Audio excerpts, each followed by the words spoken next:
Don't you talk to me or my son ever again. Hey y'all, Stink here. So, I haven't really been playing on my Steam Deck for a while, mainly because I wanted to focus more or less on this. I got this, I want to say roughly a month ago, and I want to give you my overall thoughts and a month-long impression because I believe that you don't really get a overall grasp of a purchase of like electronics until you have it for roughly at least 3 months. So 1 month into it, my overall thoughts and opinion on it. But first, what is this? This is the Retroid Pocket 5. So, yeah, right here, Retroid Pocket.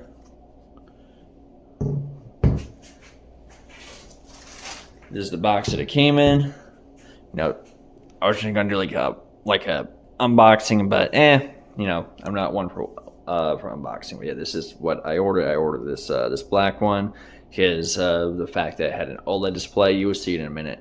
There's a 16-bit white and a GameCube coloring, which I'll have to admit the GameCube coloring looks really nice. There's also a maybe that's the white one, but I think there's like an SNES one. But yeah, here what it comes in. It comes with this bag. It has a manual. I didn't really use the manual, to be honest. Maybe there is a way to change the lights, which is a complaint I have, but we'll talk about that when we get there. And the charger. I don't really use the charger that comes with these things, mainly because I have so many chargers just floating around, well, USB-C cables floating around. So why use something that you don't need it for? You know, the question that everyone asks here and there. Alrighty. So, OnePlus 12. What is it? Well, it's a Android/retro gaming emulation device. By that, I mean you can run like Android games. Like here is Wreckfest. Here is Geometry Wars, GTSA, Delta Touch, which is a Doom 3 port, as well as Doom 1 and Doom 2, and maybe Doom 64. I have to open this up really quick. Okay, thank you. Yeah, no Doom 64. Maybe there's a way to play Doom 64. I have no idea. But Redream, Shovel Knight. Well, that's an emulator, and Conduit HD, and yeah. So I've had this device for about a month now, and my overall opinion is that it's great. Is it as awesome as this guy? No, not really. I mean, this thing can do a lot more than this. What I mean, well, this guy can play Crysis without any sort of configuration, as well as thousands of other PC games that people would want to play. Like this can play Doom 3 just fine. This can play a port of Doom 3 relatively well, if you get what I'm saying. Oh, wrong device. Let's put this back here. So it charges using a USB-C cable. Here is an SD card slot. I have a 512 in there from another handheld. I think it's from my Steam Deck, and controller. Well, volume controller and power button, and yeah. D-pad is very clicky. I think it's a dumb switch along with just regular analog. I believe the joysticks are Hall effect, so yeah, that's a good deal. Buttons, I don't know if you can hear them, but they're very loud. I do wonder sometimes if I'm waking anyone up when I'm playing this device. But yeah, so far I have been playing nothing but primarily PS2 and PSP.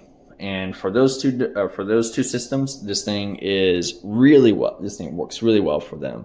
Battery life, though, I'll say, is very different when you compare the two systems.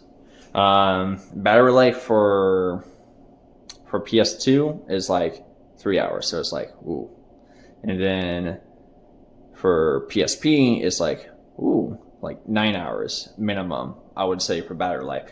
Maybe I'm not doing the correct testing, but I just feel like the battery life when you're playing PSP games is significantly longer. But I haven't played anything back to back other than maybe say playing God of War, which was God of War Chains of Olympus, which was the game that I beat on this, and I felt like I could get 9 hours of battery life on it because I spent 3 hours playing it, especially the last boss fight and before you fight like the last series before you fight the final boss. And yeah, I want to say I checked the battery checker or the battery settings, and so far it said I was spending only 12% of battery for 3 hours when it comes to that. I didn't do the exact math, but that's I want to say 5% every hour, give or take, which is really good. It's really good battery life for PSP. PS2, not so much. Like we're talking, like I said, 3 hours, maybe 4 if you can optimize it with some games. But God of War 1, just 3 hours, just straight up 3 hours on it. Despite all the good things I have to say about it, it being a budget killer $200 console or handheld computer, whatever you want to call it, a retro machine. I will say that I do have some gripes with it. The first gripe with me, obviously the clicky face buttons right here, but the more pronounced issue is I want to say my hands are big, more or less. My hands are pretty chunky for someone my size, I guess. And yeah, while it grips nicely, as you're using it for the D-pads for some games like Shovel Knight, here's an example of what I'm talking about. Just Shovel Knight's an example.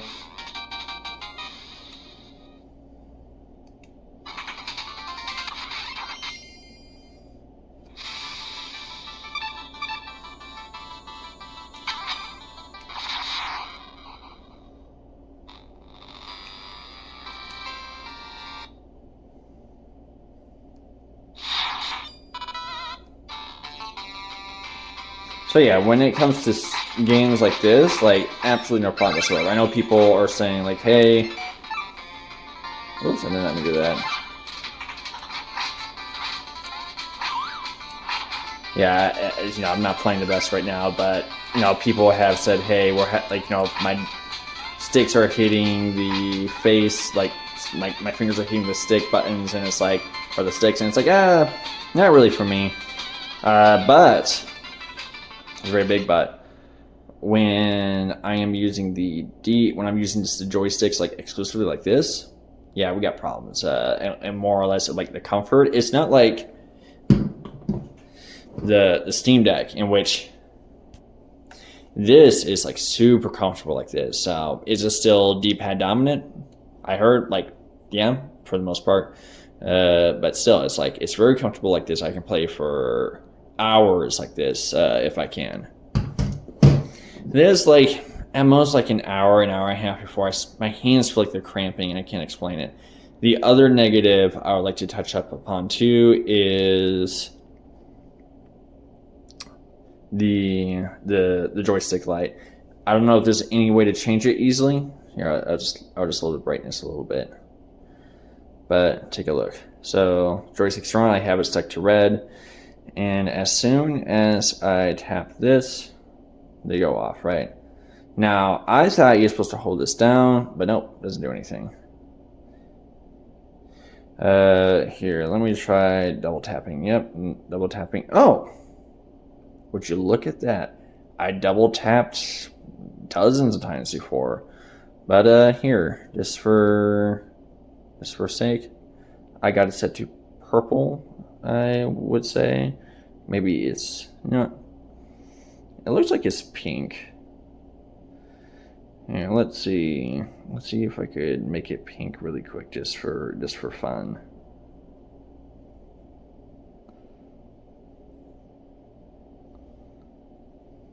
Confirm. I guess it's only stuck to purple, but yeah, I guess huh. So I guess I gotta tap on the arrow. I mean, it just takes a minute to tap it, but still, it's a very frustrating experience. Yeah, but still, I like the device overall, and that's it. I thought I could get close to like 4 hours with it, but nope, not the case. Let me see what else. I played some GameCube on it. Honestly, it's not my preferred way to play GameCube. If anything, due to the extra controllers, this still might be my dedicated GameCube machine whenever I want to play GameCube as well as Halo. But I digress. Now,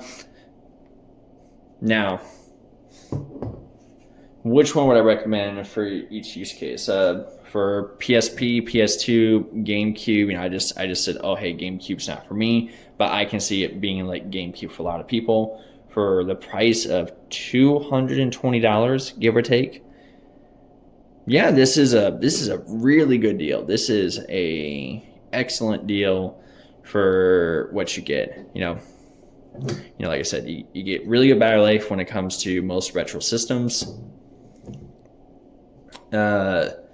This guy, I would just say, is just still overall your best bang for buck when it comes to general PC gaming, where it's like you can play all your PC games up until like this year. Actually, scratch that. I heard the new Dynasty Warrior games is going to be Steam Deck Verify, and that could be promising. That could be really good. I've seen gameplay of it running at like 30 at 720p. So yeah.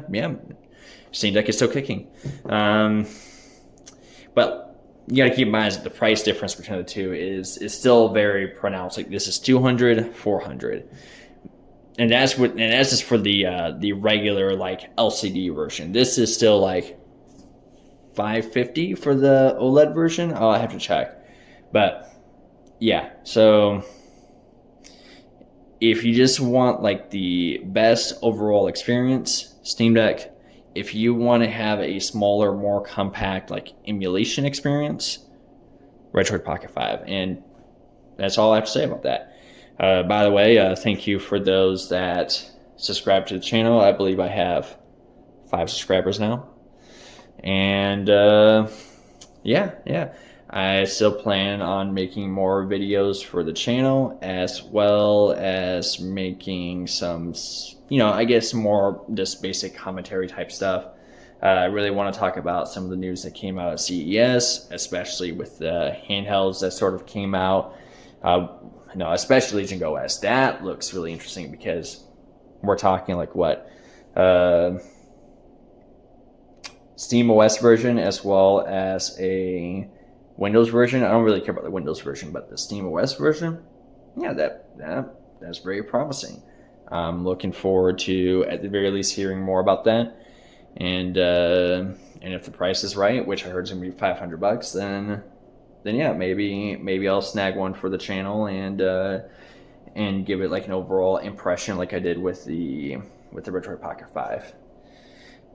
And as well as talk about some of the more interesting things that I find cool, like the whole Android set-top box thing that's been going on, where you just sort of like DIY your own build, and you just have, like sort of like a quasi Mac Mini, but it's like an Android/Linux version of it. And yeah, that's really all I have to say about those two things. Again, thank you for subscribing. And as well, make sure you like and subscribe. Anyways, you have a good day, my subscribers.